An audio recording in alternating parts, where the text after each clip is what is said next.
Hey y'all, welcome back to the garage. Today we're working on plan B again. This is the transaxle that we put the ring gear in. Uh, all this season so far, we've been running the transmission out of my old tractor. It just ain't fast enough. I got this transmission here, the original one for it. It's got bigger gears in it and everything, but there's a couple things we need to do to it before we can slap it back in. So that's what we're going to do today. So let's get the wrenching.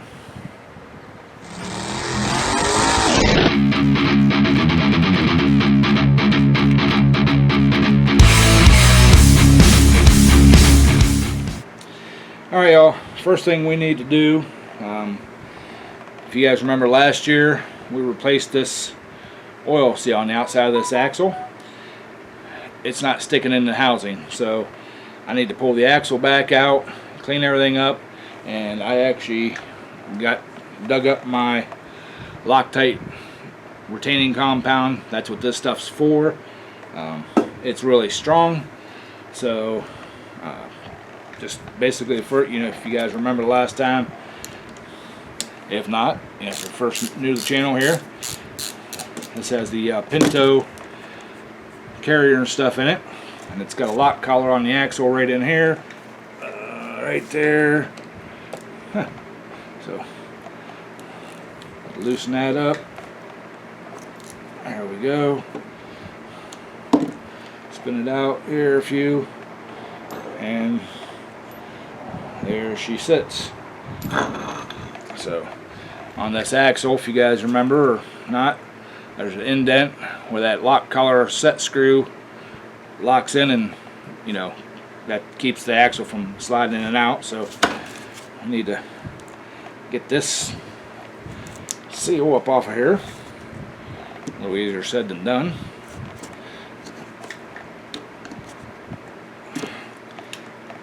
There we go. She's moving now. Maybe not. Do we need to get a prying device? Now this is the seal that's supposed to be on here, so let me get a couple prying devices here. We'll get that up off there, and we'll start cleaning that up and cleaning this housing up here. So bring it right back. Alright, y'all. There's a little bit of weld splatter down here. That's what that was stuck on, so there we go. I got it off.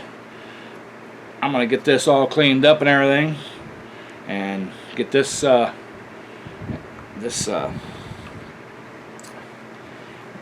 bearer mounting surface here all cleaned up good, and we'll bring you guys back after when I'm ready to put the sealer and stuff in there. So hang out. Alright, y'all, got that surface in there all good and clean.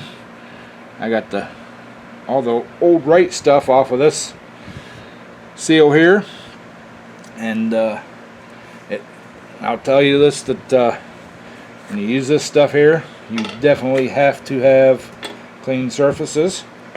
So, and this is a green type sealer, so that way you can tell the difference between this and Loctite, all that. So this is a retaining compound, and it's meant for seals and all that kind of stuff. So got some in there. Alright, she's all in there. So now we just wait. This stuff will set up just like Loctite does, but it is a much stronger bond. So it's designed to keep pulleys and stuff on shivs. If you have a little bit of a worn shaft or whatever, put a little bit of that stuff in there, and it takes up the gap and basically bonds it on. So gotta let that sit overnight, let it seal up. So we're gonna move on to the next thing here. So hang out. All right, y'all. I've got questioned a couple times when we're talking. If you're not into tractor pulling and stuff like that, when we talk about like our input shaft or pinion shaft, our bowl gear. This is what it is. This is the bowl gear. This is our input from the engine and the clutch. There's a coupler that goes on here. It's got a bolt that goes in. There's teeth on the back side of this here that mesh with this gear here. Now, I've got my cheat sheet. I'm going to tell you a little about it. The stock bowl gear here will have 84 teeth around it, and this top gear here, it's a pinion gear, it's a straight cut gear. It will have 12 teeth on it. Now this says 16% overdrive, so that means that this gear here will have 82 and this should have 14. The one that's in the tractor now, I believe it is also a 16, but what makes the difference in it is the gear count on the second and third gear. Just by putting from a stock gear, just by changing these gears, by putting this 16% overdrive in, whatever the I lost my light. Anyways, whatever the tooth count is on our gears, and we'll show that next. You add 2 teeth to that, or 2.5 teeth at a 16% overdrive. A 23% overdrive will have a 3.5 more teeth. So that means it speeds the transmission up that many teeth. So, and there's a formula that you can use or go online for like a stock gear tractor with stock bowl, stock input, stock gearing and everything, how fast the tractor will go, how many miles per hour it'll go. We gear them up higher in our class to get the ground speed for one and the tire spin. So I mean, there's guys that will run a 26% overdrive, which speeds it up, 4 more teeth, but 16 to 23 is usually good.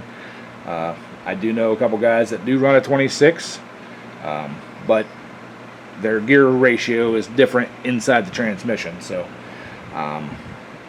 let's get that shifting fork pulled out of there, and I'll explain to you what's going on in there. Alright, y'all. This is shifting tower.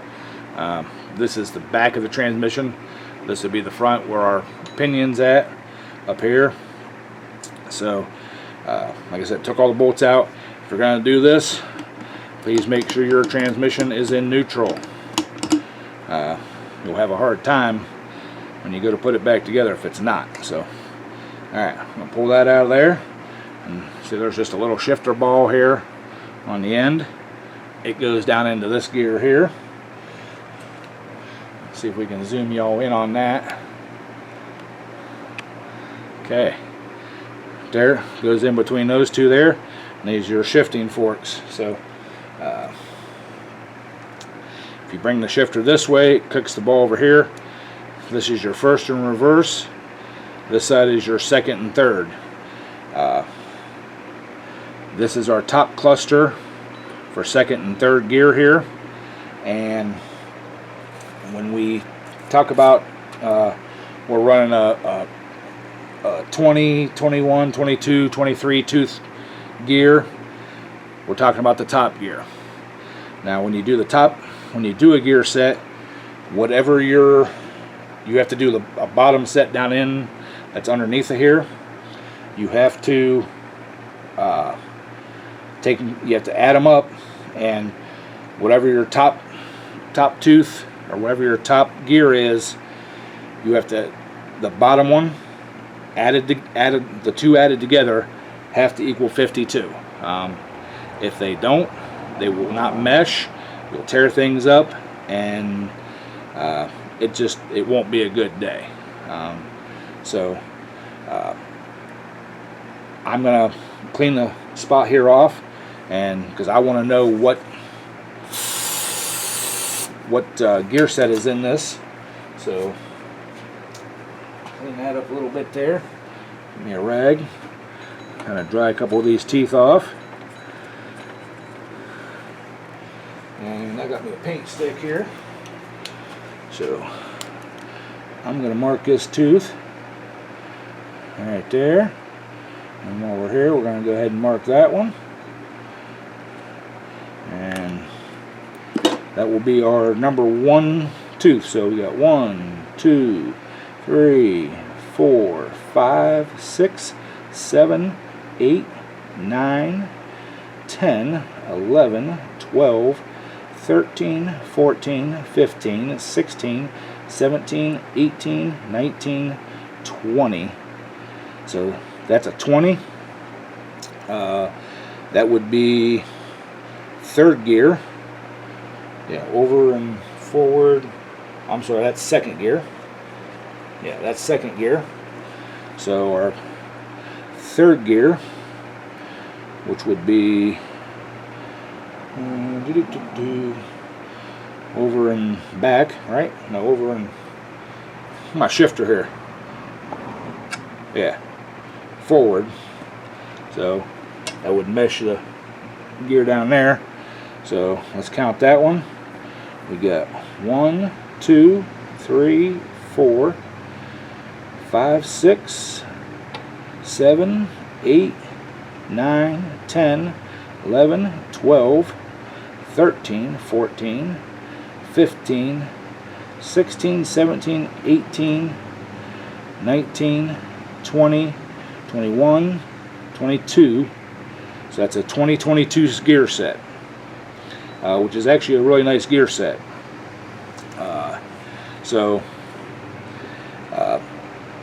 I'm going to actually write that down so that I remember. I don't have a pen on me handy, but like I said, that's a really nice gear set. So when we talk about, you know, well what tooth you're running, this is what we're talking about. And like I said, your bottom gear has to, the count of the top gear has to match the or has to equal to 52 with the count of the bottom gear. So so let's see, at 22, 50, that'd be a 30 count for the bottom. That took math. Woo! So it'd be a 30 count on this one, a 32 on the other one. So if you're ordering gears, most places, when you're buying them brand new, you tell them you want a 2021 top cluster, because this is a 1-piece gear. The bottom ones are 2 pieces. When you order them, you say you want a 2022, they will give you the corresponding bottom gears. But if you're buying them used, and you count the top one, make sure when you get the bottom gears that go with that set, because the gear set is 4 gears, well, 1 cluster and 2 bottom gears, make sure you count them to make sure that you have the right gears. Because like I said, you put them in there and they are not the right meshing gears, they'll bind up, you'll break teeth off these, and you will just have all sorts of not happiness. So yeah, that's it. So yeah, I'm going to clean the surface up a little bit. I'm not going to seal this on because this shifter that we took out will not fit in Plan B. That's for my other tractor. I got to have the one that's in Plan B's transmission now. So, and plus when we go to dump the fluid in here, I don't want to have to go through the small hole. I'm gonna dump it right in this big hole here. So, all right, that's what we're talking about with the gear set. So, all right, y'all. I'm gonna give you a little better, closer up look here. Now these are stock shifting forks. They will work for pulling. They're not as good as the hardened ones, but you need to weld right here and on basically on both sides of both of these, so they won't flare out. Oops, sorry. So they won't flare out. This one here is already welded up, so we don't have to do anything with it. But yeah, I wanted to give you that little bit of information there. And also, these shafts are what moves. Down in here, there's little balls. When you pull these shafts out, because you have to pull this reduction housing off, when you pull these shafts out, make sure you catch them balls. If they drop to the bottom, you'll be cussing to get them back out. So just a little heads up there. So all right, y'all, it's been 24 hours for me, so I'm gonna go ahead and slide this axle back in this tube. But inside here there is a bronze bushing, so I'm gonna take a little bit of assembly lube, because until we get the oil in the transmission, it'll fling up, it'll work its way up there, but you know, I want to make sure that we got plenty of lube. You know, I don't want to stick it in dry. So, all right. Uh-oh, we done messed up. That lock collar just slid all the way down into that axle tube down there. So, all right, let me see if I can fish that back out. If not, I will take the axle off, or axle tube off. So, give me a second, see if I can fish it out. If not, we'll be pulling the axle tube. All right, y'all. I tried for a little bit there. I can't get it fished out of there, so we're gonna pull the axle tube.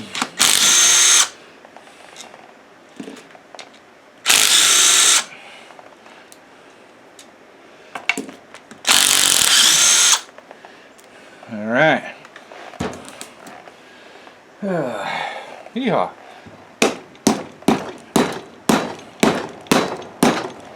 Maybe.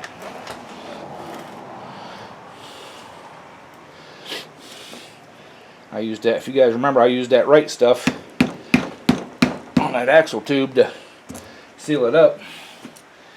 And yeah, she's pretty tight now.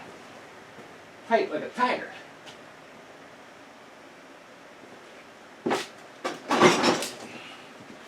So we'll get a bigger hammer.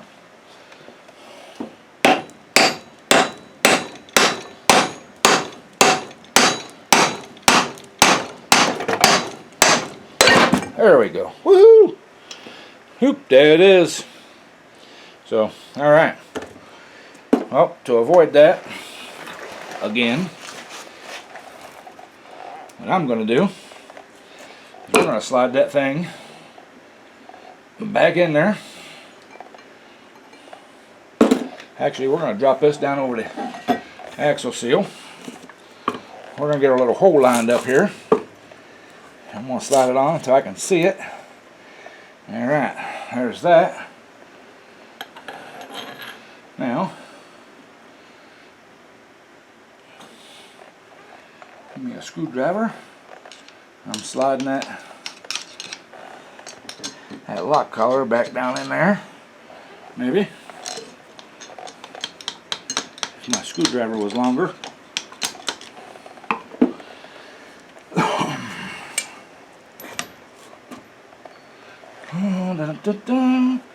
There's my Allen key. Now let's see if we can slide that. Oh, look at that. She's going, whoop, almost too far. So,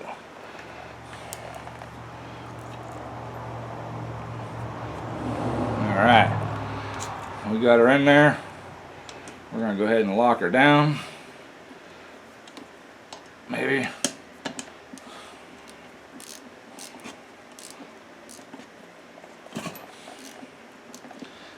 Now she's in the hole.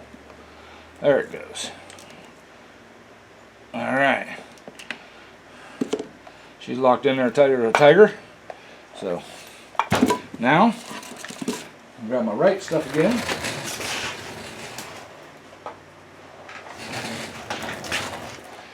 and take me a tubbo towel rag here and clean my finger, because I got oily on my finger, and oily and right stuff doesn't match. So, all right. Now, if only our right stuff will come out of the container easy. Hopefully, maybe. Don't know.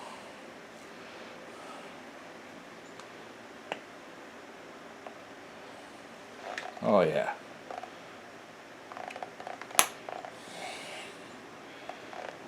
Look at that.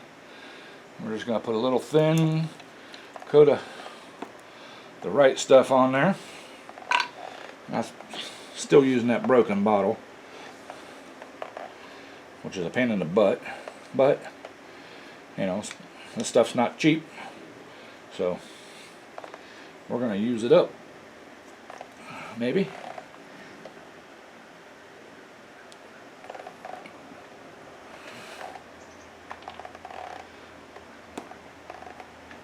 Right.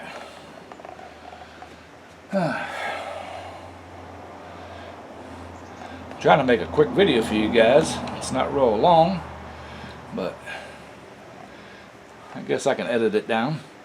So, anyways, sure you guys are enjoying watching me spread right stuff all over this transaxle. I know if I'd use gaskets, I wouldn't have to worry about this, but I like doing stuff the hard way. Haven't you guys learned that yet? So, alright. That right stuff off my fingies, off my phalanges. And got some on my nail, palm of my hand, both my hands. It's everywhere. It's everywhere. It's everywhere. Anyways, alright. Back to this. That slid in there. Turn that until she just slid in. Get her bolts.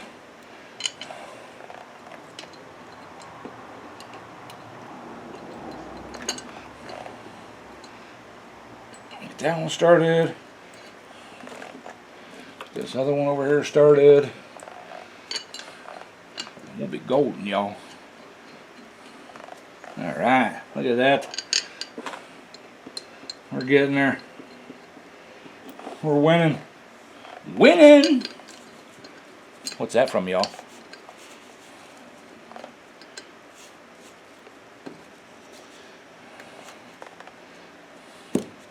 Alright.